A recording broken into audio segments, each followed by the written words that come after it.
भगवान श्री कृष्ण का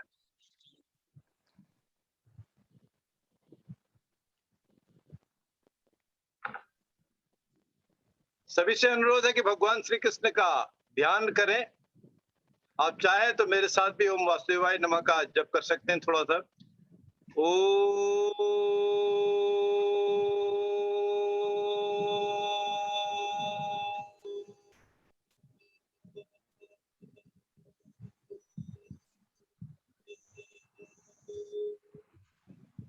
ओम वासुदेवाय नमः।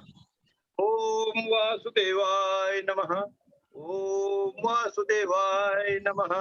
ओम वासुदेवाय नमः। श्री कृष्णाय नमः। मित्रों, आज प्रातः काल गीता सार अर्थात भगवत कथा के शुरुआत से पहले का जो बैकग्राउंड है उसका द्वितीय दिन है। इसी में सभी का स्वागत है, अभिनंदन है। भगवान श्री कृष्ण की कृपा दृष्टि सभी पर बनी रहे, इस कामना के साथ आज की बात अर्थात जो गीता के 18 अध्यायों में से हमने कल 12 अध्याय तक सार उसका जान लिया था, थोड़ी सी बातें की थी, उसी को आगे बढ़ाते और उसके बाद भगवत कथा का हम क्रमशः पठन मनन अर्जन करेंगे। कल जो आखिरी अध्याय हमने अध्याय 12 का सार जाना था, तो उसका एक क्रक्स था, कंक्लूजन था कि जो भी भक्त अर्थात जो भगवान श्री कृष्ण को मानता है, परमपिता को मानता है, क्योंकि यह तो सत्य वचन है, चाहे कोई किसी भी जाति धर्म वर्ण संप्रदाय का हो, लिंग का हो, यह तो हर किसी को पता ही है कि कोई न कोई ऐसी दैवीय शक्ति है, डिवाइन पावर है, जिसकी वजह से हम और आप इस दुनिया में हैं। तो इसलिए कहा है, उसको भक्त कहा है कि जो भी भक्त अपने शरीर को या शरीर से इंद्रियों को, इंद्रियों से मन से बुद्धि से भगवान के निमित्त कर देता है, भगवान को समर्पण कर देता है, अपने आप को अर्पण कर देता है भगवान को, वह भगवान को प्रिय होता है। मीरा का उदाहरण हम सब जान सकते हैं, है ना। विष का प्याला भी मीरा ने पीकर अपनी भक्ति नहीं छोड़ी। बहुत कष्ट झेलने के बाद भी मीरा भगवान की, श्री कृष्ण की प्यारी ही बनी रही और उसका समर्पण, अपना अर्पण, अपने इंद्रियों को वश में करना, अपना मन को वहीं लगाना, चित्त को वहीं लगाना, वो कार्य मीरा ने बहुत ही सुगमता से किया। तो यह तो बात थी मित्रों अध्याय 12 की। आज जो अगला चैप्टर है हमारा अध्याय 13। अध्याय 13 का सारांश ये है, गीता की बात कर रहे हैं अभी हम, गीता का अध्याय 13 ये है कि detach from maya and attach to divine. ये माया मोह को छोड़ो और भगवत ध्यान में, परमात्मा में विलीन हो जाओ, परमात्मा में अपने आप को लगा दो। यह बात सत्य है कि कहा जा सकता है, आप भी सोच सकते हैं, विचार कर सकते हैं कि क्या यह पॉसिबल है। यह तो पॉसिबल नहीं कि माया को छोड़ देना, इसीलिए तो हम मनुष्य प्राणी मात्र है। डिटैचमेंट का मतलब तो साधु सन्यासी डिटैच हो ऐसा नहीं है। हम अपने आप को भी, डिटैचमेंट का मतलब है कि एक परमात्मा का तत्व, परमात्मा तत्व जो है उसको हम जाने तो सही, कोशिश तो करें। परमात्मा तत्व क्या है? दूसरे की मदद करना, दुखी का सहारा बन जाना, भूखे को रोटी का व्यवस्था करा देना, प्यासे को पानी की व्यवस्था करा देना, अपने वाणी से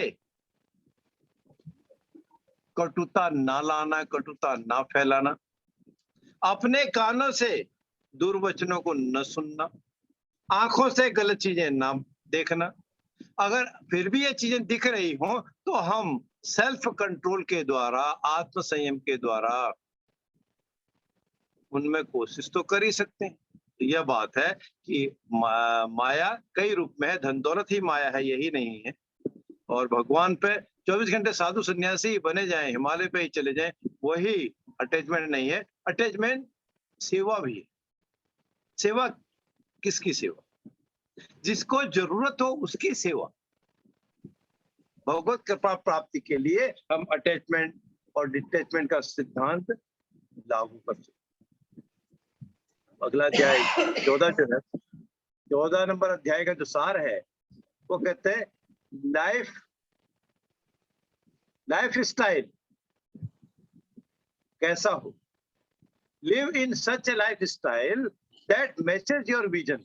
जो आपका दृष्टिकोण है, दृष्टि संबंध है, उसी स्टाइल में जियो ना आप, बनावटी मत रहे।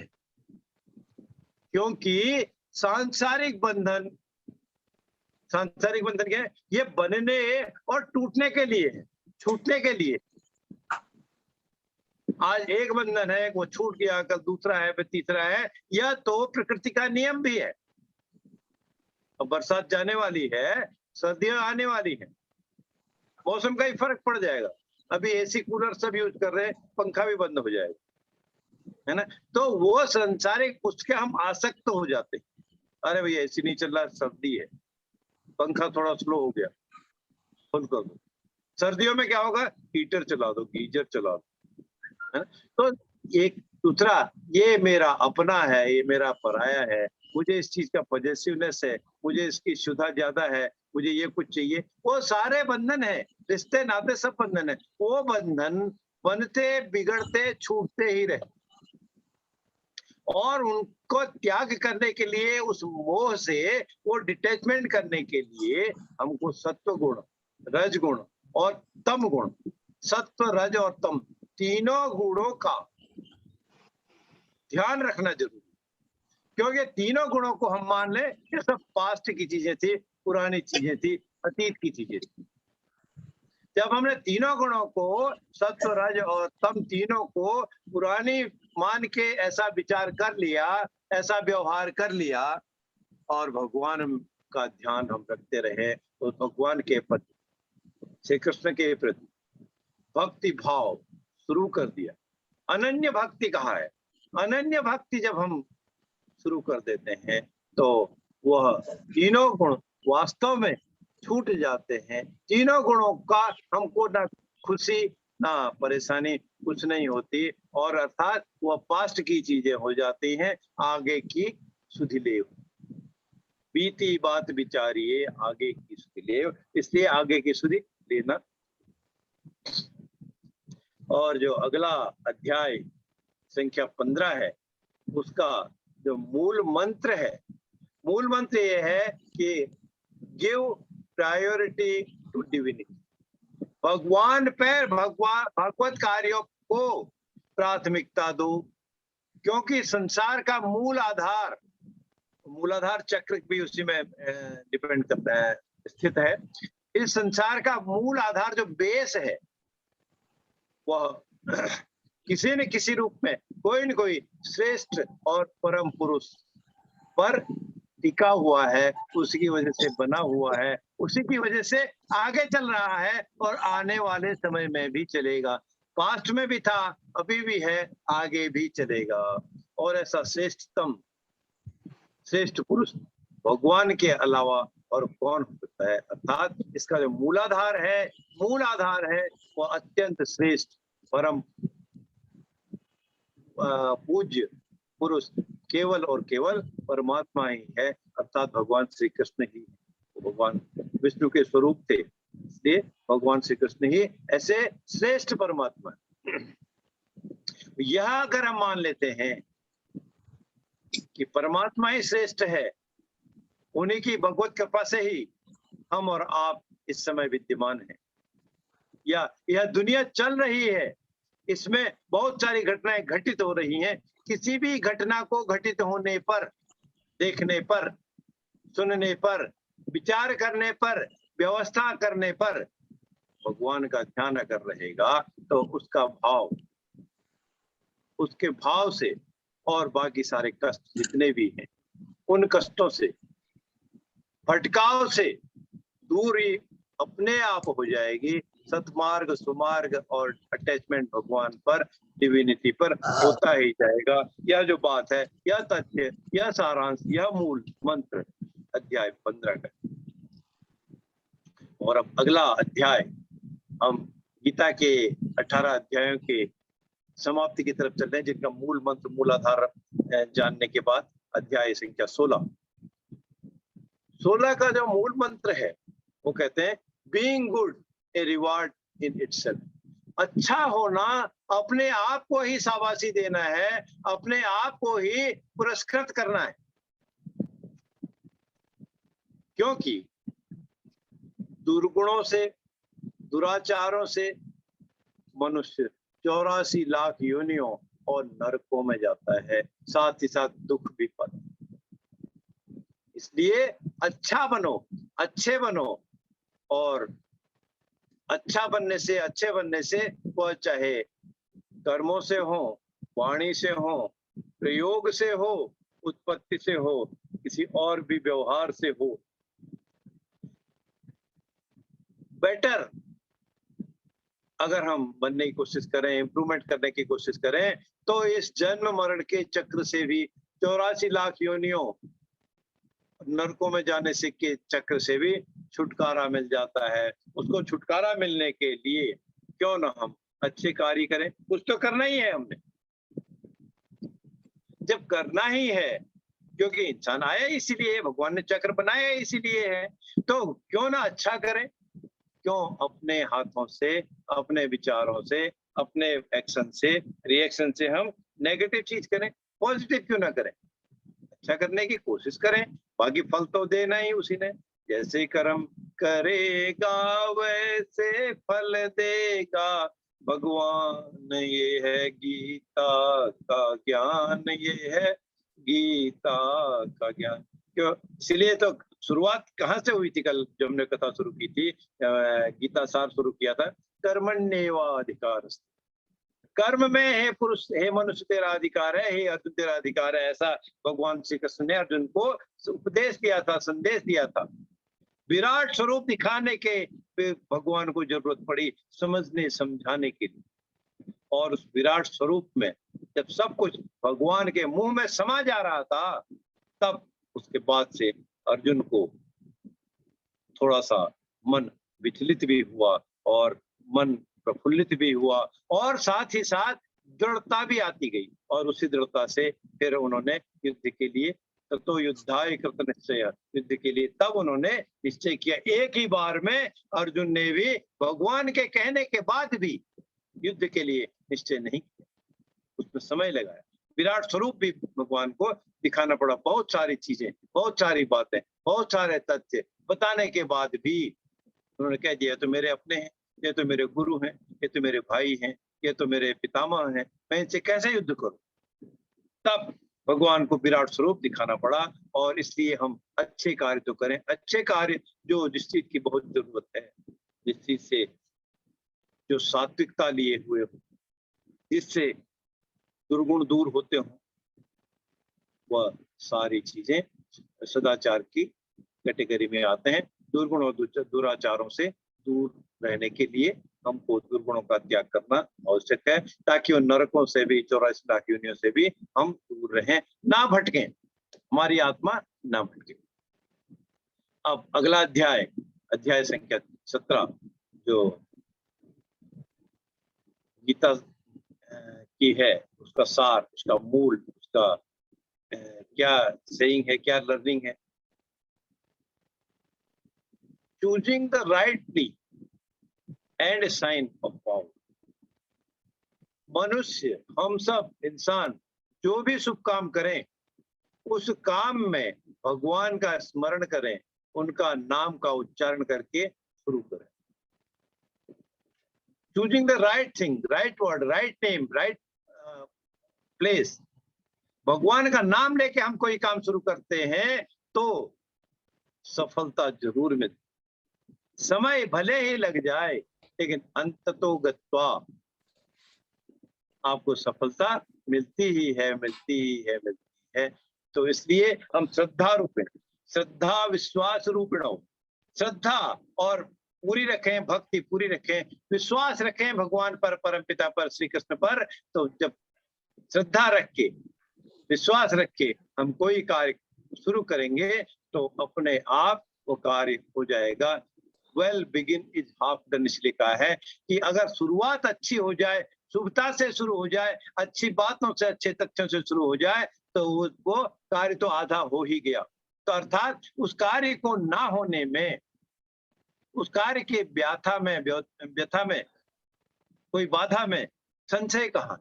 इसलिए भगवान का नाम लेके कोई भी काम शुरू कर देना चाहिए। लोग प्रैक्टिस करते हैं, तो भगवान का नाम लो, जो होगा देखी जाए। जब आपने भगवान का स्मरण करके, भगवान को समर्पण करके कोई भी काम कर दिया, तो फिर वह कार्य तो होना ही है, अवश्यंभावी है ही। आखिरी अध्याय 18 गीता सार, इसका जो मूल मंत्र क्या है, वह कहते हैं let us go to the god और डिविनिटी। हम परमात्मा को पूर्ण समर्पण करके, उसके चरणों में नतमस्तक होके परमात्मा के पास पहुंचने की कोशिश तो करें, आज से, अभी से। अब कोशिश करें, किस तरह से कोशिश करें? सशरीर कोशिश करें, मन से कोशिश करें, वचनों से करें, कर्मों से करें, या और कोई विधि प्रक्रिया से करें। Choice is yours. ये तो आपने सोचना है, आपने विचार करना है कि कैसे हम भगवत कृपा प्राप्ति के लिए पूर्ण भाव से, पूर्ण रूप से समर्पण करते हैं। कहा तो यही है कि मनसा वाचा कर्मण, मन से भी, वचनों से भी, कर्म से भी समर्पण होना चाहिए, भगवान पर तल्लीन होना चाहिए। झूठ ना बोलना भी भगवान को समर्पण है, किसी को कष्ट ना पहुंचाना भी भगवान को समर्पण है, किसी भी रूप में चोरी ना करना भी समर्पण है। चोरी, काम चोरी में भी चोरी ही आती, अपनी ड्यूटी ना निभाना भी समर्पण ही है। अपनी ड्यूटी ना निभाना वो एक चोरी ही है। तो इसलिए अपना कर्म भी करना है, अपना ड्यूटी भी निभानी है, अपना वचनों पर भी कंट्रोल करना है, मन पर भी कंट्रोल करना है। व्यवस्था के अनुसार हमको सब कुछ करना चाहिए, तभी भगवत तत्व की तरफ, भगवत कृपा को हम प्राप्त कर सकते हैं, भगवत तत्व की तरफ अग्रसरित हो सकते हैं। इसलिए क्या गीता क्या है? अंत में सारे ग्रंथों का सार वेद है, और वेदों का सार उपनिषद है, उपनिषदों का सार ब्रीफ भगवत गीता है, और गीता भगवान की शरणागति है। भगवान को जाने का मार्ग, सुमार्ग केवल और केवल गीता ही है। यह गीता सार्वता। और जो भी भक्त, जो भी इंसान, जो भी जातक जाति का, कोई भी जेंडर हो, किसी भी स्थिति का हो, किसी भी उम्र का हो, किस उम्र के किसी भी पड़ाव में हो, किसी भी देश पर हो, स्थिति पर हो, जाति वर्ण संप्रदाय हो, कोई भी हो, वह मन से, अनन्य भाव से, निष्काम होकर भगवान की शरण में जाता है, उसको भगवान सभी पापों से मुक्त कर दे। आपने पास्ट में जो कुछ भी किया था, गाहे बगाहे भी हुआ था, वो सारी चीजें, वो सारे तथ्य, वो सारी बातें भगवान अपने आप में ले लेते हैं और उसको पार्डन कर देते हैं, माफ कर देते हैं, माफी दे देते हैं। लेकिन अनन्य भक्ति तो हमको ही करनी पड़ेगी, कर्म तो हमको ही करने पड़ेंगे, समर्पण तो हमको ही करना पड़ेगा। मित्रों, यह तो थी गीता के 18 अध्यायों का संक्षेप। एक एक सेंटेंस में, एक एक वाक्य में मूल मंत्र क्या है। अब गीता क्या कहती? पहले अध्याय से जब हम बात करते हैं, शुरुआत ही, तो गीता जागने के लिए कहते। जागने का मतलब, ये बात भी सही है, 6 बजे हम शुरू कर देते हैं। 6 बजे शुरू करने के लिए हमको 1 घंटा, आधा घंटा पहले तो उठ के तैयारी करनी होती। उठना, दिशा मैदान जाना, स्नान ध्यान करना, जल ग्रहण करना, या जिसको आदत है, अच्छा लगता है, वह दूध या चाय, जो भी पेय पदार्थ हैं, उठते ही उनको ग्रहण करना, और फिर 6 बजे शुरू भी कर देना। यह भी समय की पाबंदी है। तो जागने के लिए गीता कहती जागो। जब भी शुरू करो, इसलिए कहा है जब जागो तभी सवेरा। जागो, जागो अर्थात उठो, शुरू तो करो कोई भी काम। और जागने के बाद धीरे धीरे इतना गीता जगा देती है अपने आप में, हम इतना प्रफुल्लित होके उसमें लीन हो जाते हैं, तल्लीन हो जाते हैं कि भागने की नौबत नहीं आती। पहले अध्याय से जागना और जगाना गीता शुरू करती है, 15वें अध्याय तक पहुंचते पहुंचते हमको भागने से विमुक्ति हो जाती है, हमारा मन ही नहीं करता हम भागें, अर्थात हम उसमें तल्लीन हो जाते हैं। और 18वें अध्याय के बाद जहां पूर्ण समर्पण का भाव है, जो वेदों का सार, सारे ग्रंथों का सार वेदों का सार उपनिषद और उपनिषदों का सार गीता को जब हम अध्ययन, मनन, पठन, श्रवण करते हैं तो अनन्य भाव तो जागृत हो ही जाता है। और उस अनन्य भाव जागृत होने से भगवान उस इंसान को अपनी शरण में लेके उसको सभी पापों से मुक्त कर देते हैं, दूर कर देते हैं। यही गीता सार है। अर्जुन ने भले ही कुरुक्षेत्र के मैदान पर रण करते हुए कितने ही लोगों का वध किया, फिर भी अंततो गत्वा भगवान श्री कृष्ण ने उसको सारे पापों से मुक्त कर। यही गीता का, यही गीता को सीखने की, सुनने की और प्रैक्टिस करने की बात है। अब मित्रों, हम जो भगवत कथा है कल से शुरू कर पाएंगे, क्योंकि आज ये भी थोड़ी देर में हो सकता है ब्रेक हो जाएगा। ब्रेक के बाद हम फिर कल ही बात करते हैं। और अब थोड़ी सी बातें करें गीता की ही। और जब थोड़ी सी बातें करें कि इसके हमको लाभ क्या है, कैसे हम गीता को सीखें, पहले उसकी बात करें। मुझे मैसेज आ रहा है, मैं उस मैसेज को पढ़ देता हूं, आदरणीय घनश्याम दास जी की तरफ से। वो कहते हैं कि गीता को सीखना है, गीता को प्रैक्टिस करनी है तो अर्जुन बनना पड़ेगा। अर्जुन कैसे बनेंगे? अर्जुन जैसे अनन्य भक्ति हमको करनी ही पड़ेगी।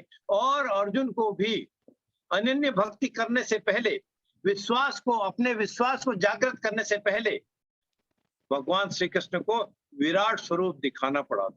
लेकिन अब भगवान श्री कृष्ण हमारे सामने आके अपना वो अर्जुन वाला विराट स्वरूप दिखाएंगे हमको, तब हम आगे बढ़े। ऐसी प्रवृत्ति, ऐसी भावना अगर हम मन में रखें तो यह सब कुछ छूट जाए। हमको विचार करना है, सोचना है कि भगवान श्री कृष्ण का वह विराट स्वरूप कैसा था। उस चित्र को ही देखें जिसमें भगवान श्री कृष्ण ने अपने मुंह में पूरे ब्रह्मांड को ले लिया था। सब कुछ उसके अंदर एक गोले की तरह जा रहे थे।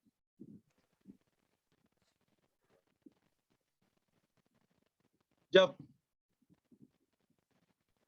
सीता माता को छुड़ाने के लिए हनुमान जी को कुछ विशेष दायित्व दिया गया, हनुमान जी तो अनन्य भक्ति में समाये हुए थे।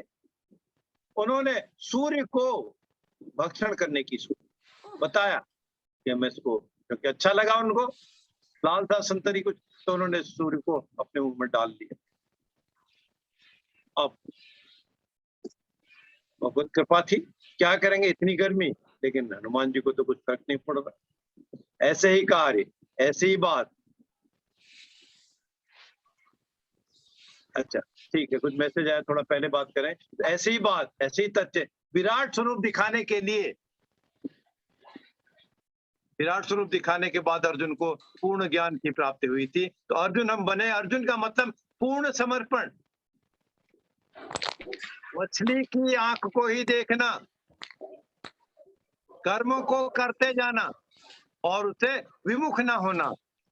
भगवान श्री कृष्ण का आशीर्वाद उन पर था। और यह दुष्ट कार्यों, दुष्ट कर्मों को, दुष्टाचारियों का वध भी कराना अर्जुन से था। तो भगवान श्री कृष्ण ने तो उनको आशीर्वाद दिया।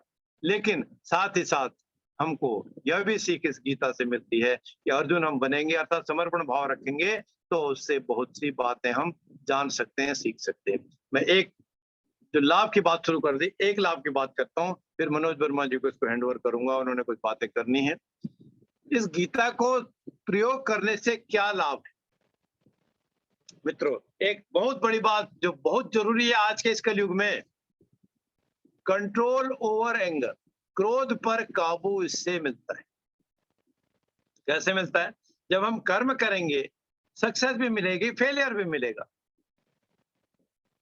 कहीं पर आपको पुश भी मिलेगा, पुल भी मिलेगा, अर्थात आपको कर्म करने के लिए प्रेरित भी कोई करेगा, कोई टांगे भी खींचेगा, बैक भी करेगा, बैकफायर भी करेगा, नेगेटिव भी करेगा, तो उससे क्रोध आता ही। भाई मेरी तो गलती नहीं थी, फिर भी ये दुष्टता कर रहे हैं, फिर भी इसमें हर्डल लगा रहे हैं, इसलिए उस सारी चीज को सुख दुखे समे कृत्वा लाभा लाभो जया जयो, सुख में दुख में, लाभ में हानि में हम एक विचार रख पाते हैं और अपने क्रोध पर कंट्रोल कर पाते हैं। और क्रोध से क्या होता है? भ्रम मिलता है, भ्रम से व्याग्रता मिलती है, व्याग्रता से बुद्धि भी व्यथित हो जाती है, तर्क भी बेकार के कुतर्क भी हो जाते हैं, नष्ट हो जाते हैं, और अंत तो बुद्धवा पतन ही होता है। यह एक बहुत इंपॉर्टेंट चीज है। दूसरी बात और कहूं कि देखने का नजरिया हमारा गीता के लाभ से, प्रैक्टिस से आता है, वो ये depends on how you see, आप कैसे देख सकते हो किसी को, किसी के बारे में कैसा सोचते हैं। एक पहली बात है, जो व्यक्ति ज्ञान से और कर्म से एक रूपता रखता है, जो ज्ञान और कर्म को समान भाव से व्यवहार करता है, एक साथ देखता है, उसका नजरिया वही होता है। और जो मैं की बात करता है, लेने लेने की बात करता है, पॉजिटिवनेस ही रखता है, उसका नजरिया वैसा ही है। तो हमारे नजरिए में भी बदलाव होता है। ओम वासुदेवाय नमः। श्रीमन नारायण नारायण नारायण, भजमन नारायण नारायण नारायण। मित्रों, आज की सार हम यहीं पे रोकते हैं और मनोज वर्मा जी का आभार, उनको कुछ बातें करनी चाहते हैं। अब मैं माइक वर्मा जी को देता हूं, और उसके बाद कल प्रातः 6 बजे हम भगवत कथा के पहले स्कंद की चर्चा करेंगे, भगवान को स्मरण करके, नमन करके। जय श्री कृष्णा, जय श्री कृष्णा, जय श्री जय श्री कृष्ण वर्मा जी, जी, जय श्री कृष्ण जी, धन्यवाद जी।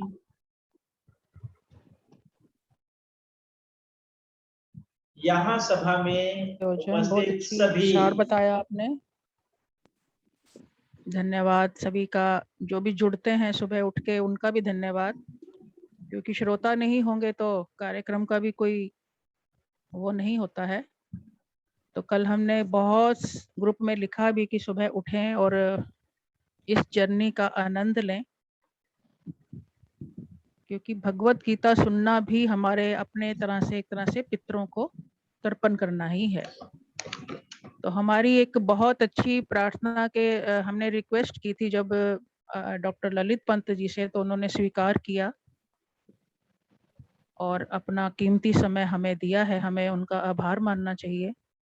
तो धन्यवाद पंत जी, आपने बहुत बहुत सुंदर शब्दों में भागवत गीता का शुरुआत की है।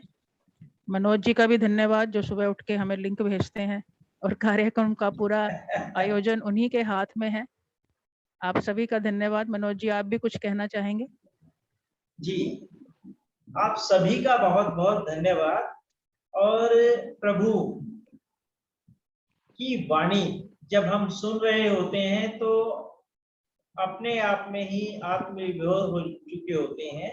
सुबह का समय हमने इस वजह से रखा क्योंकि इस समय आदमी निर्मल निश्चल होता है, उसके अंदर किसी भी प्रकार की कोई दुर्भावना नहीं होती। वो प्रभु से साक्षात्कार इस समय करता है तो उसका सारा दिन बहुत ही अच्छे से व्यतीत होता है। हम ये चाहेंगे कि आप सब तो जुड़ रहे हैं, आगे भी इस लिंक को भेजें और ज्यादा से ज्यादा संख्या के अंदर इस भागवत कथा का लाभ उठाएं। क्योंकि ये फ्री सेशन रखे जाते हैं, इसीलिए है कि छोटा सा प्रयास है हमारा जन कल्याण के लिए। सभी सुने, अच्छी बातें सुने, शुरुआत हमारी दिन की अच्छी होगी तो दिन भी अच्छा होगा। जैसे पंत जी ने बोला कि कोई भी काम शुरू करते हैं तो शुरुआत अच्छी हो तो निश्चित ही वो हाफ डन हो गया। यानी तो हमारा दिन भी अच्छा शुरुआत अगर होती है भागवत से, तो डेफिनेटली हमारा बाकी का दिन भी अच्छा जाएगा। तो ये 15 दिन की जो जर्नी है, इसे आप सब बड़े ध्यान से एंजॉय भी कीजिए, सुने भी, और भी अपने नियर डियर को, रिश्तेदारों को भी जोड़ें। लिंक हम भेज देते हैं रात को ही, तो सभी को जोड़ें ताकि ज्यादा ऐसे से ज्यादा इस प्रचार हो सके। जो हमने ये लिंक बना रखा है, ये 15 दिन सेम इसी लिंक के ऊपर आपको जुड़ना है, इसमें कहीं कोई चेंजेस नहीं आएगी। आप सभी जुड़े और इस लिंक को चारों तरफ भेज दें। हमने जो पोस्टर डाला हुआ है उसके ऊपर हमने पासपोर्ट भी डाला है और जो हमारा लिंक है उसकी आईडी भी डाल रखी है। उस पोस्टर को ज्यादा से ज्यादा आप फॉरवर्ड करेंगे, शेयर करेंगे, तो उसका लाभ जो भी हमारे नियर डियर हैं उन सबको भी मिलेगा। वर्मा जी, एक मिनट। जी मैं आप मेरे अग्रज, मेरे गाइड श्रीमान घनश्याम दास जी से रिक्वेस्ट करूंगा कि 2 शब्द आशीर्वाद स्वरूप सभी को बताएं। आदरणीय घनश्याम दास जी, हम जहां मैं अभी सर्विस करता हूं वहीं पे मेरे से बहुत सीनियर थे और अभी रिटायर्ड हैं, द्वारका में ही रहते हैं। जब हम वास्तव में कोई गाइडेंस की हमको जरूरत पड़ती है, मैं हूं, वर्मा जी हों, बहन रीना भाटिया हों, या जो भी हों, आप बात करने से पता चलेगा, कोई भी सत्कर्म हो, किसी नीडी को किसी भी चीज की जरूरत हो, चाहे उसकी विवाह की जरूरत हो, पढ़ाई की जरूरत हो, फिजिकल हो, फाइनेंशियल हो, मटेरियल हो, उस कार्य के लिए, उस मदद के लिए या सत्कार्य के लिए कभी भी तैयार रहने वाले 24 घंटे ऐसे मेरे बड़े अग्रज आदरणीय घनश्याम दास जी हैं। उनका आशीर्वाद, उनकी शुभकामनाएं मेरे साथ हमेशा रहती हैं। मैं उनसे प्रार्थना करूंगा कि आशीर्वाद स्वरूप 2 बातें, 2 शब्द जरूर कहें।